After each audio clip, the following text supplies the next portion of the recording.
Dear students, आज हम बात करेंगे बैलेंस ऑफ पेमेंट के बारे में। बैलेंस ऑफ पेमेंट के अंदर दो चीज़ें आती हैं, बैलेंस ऑफ ट्रेड और बैलेंस ऑफ पेमेंट। दोनों में थोड़ा डिफरेंस है, ये डिफरेंस सब समझते हैं। स्टार्ट करते हैं बैलेंस ऑफ ट्रेड के साथ।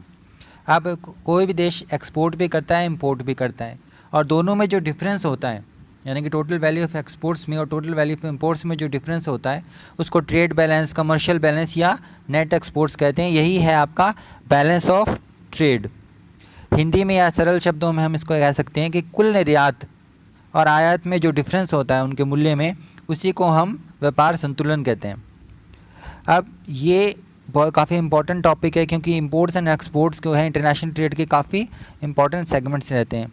इसकी जो इक्वेशन क्या होगी, यानी कि कैसे इसको फाइंड आउट करेंगे, इस सिंपल सी इक्वेशन है, balance of trade is equal to X minus M, जिसमें एक्स है वैल्यू ऑफ एक्सपोर्ट और एम है value of import.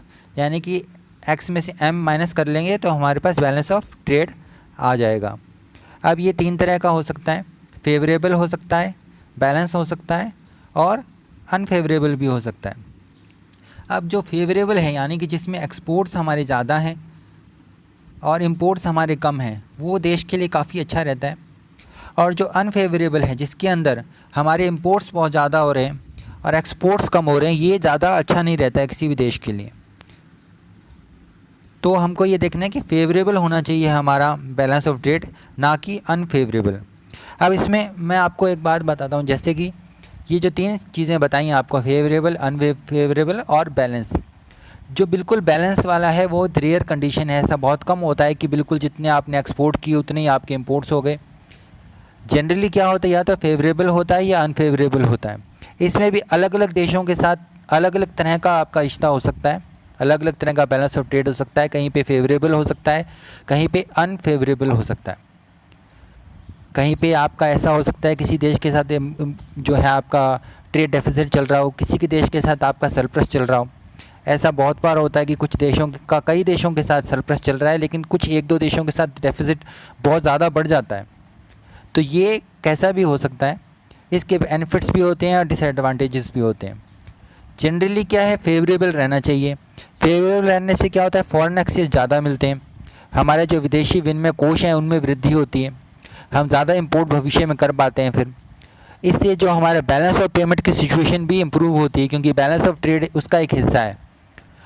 Economy strong होती है, अगर हमारे एक्सपोर्ट्स बहुत अच्छे चल रहे हैं तो हमारी अर्थव्यवस्था की मजबूती इससे पता चलती है। अगर हम बहुत ज़्यादा इंपोर्ट्स पे निर्भर हैं, इसका मतलब हमारा खुद का जो प्रोडक्शन है वो ज़्यादा अच्छा नहीं है। जिस देश का ट्रेड सरप्लस रहता है, डेफिनेट वो उसकी जो गुडविल है, उसकी जो प्रतिष्ठा है वो ज़्यादा अच्छी रहती है।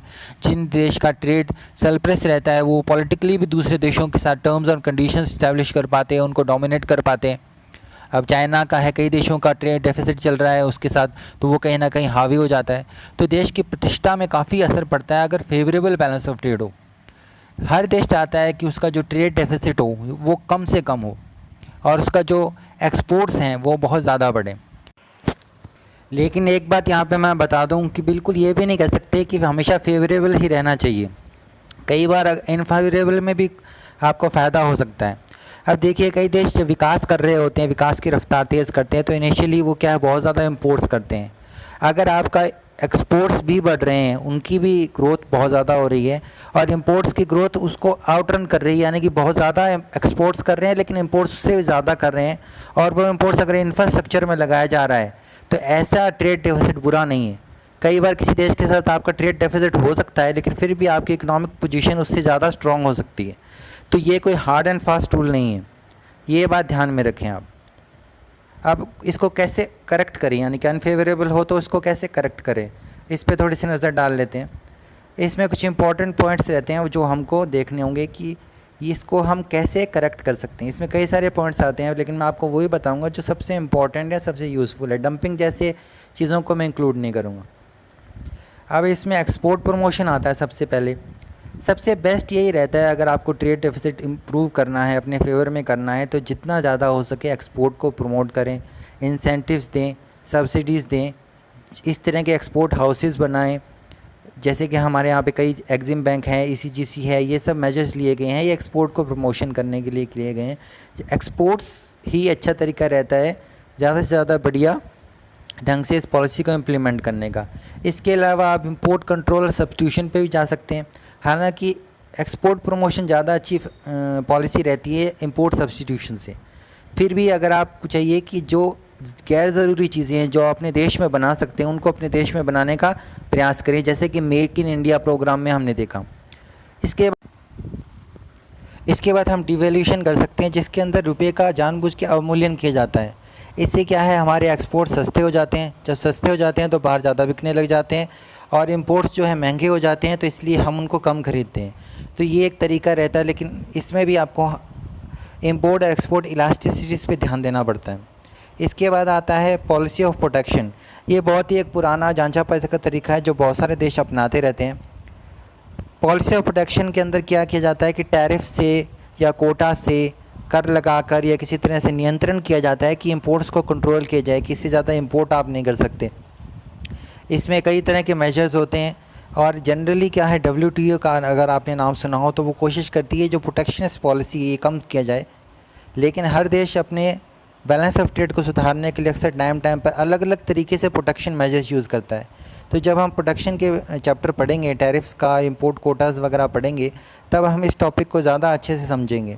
तो ये कुछ मेजर्स हैं। इसमें सबसे इम्पॉर्टेंट जो सबसे कारगर तरीका वो रहता है एक्सपोर्ट प्रमोशन। यानी कि आप अपनी जो एक्सपोर्ट प्रोड्यूसिंग इंडस्ट्रीज़ हैं उनको ज़्यादा से ज़्यादा स्ट्रॉन्ग बनाएं। इंपोर्ट सब्स्टिट्यूशन की पॉलिसी तभी कारगर है अगर आपकी खुद के जो उद्योग जो उन इम्पोर्टेड गुड्स को रिप्लेस कर रहे हैं, जो चीज़ों को हम आयात कर रहे हैं, अगर उनको रिप्लेस कर रहे हैं तो वो खुद बहुत अच्छी क्वालिटी की हों, तभी ये पॉलिसी सक्सेसफुल हो सकती है। इसको हम आगे और डिटेल में पढ़ेंगे। Thank you.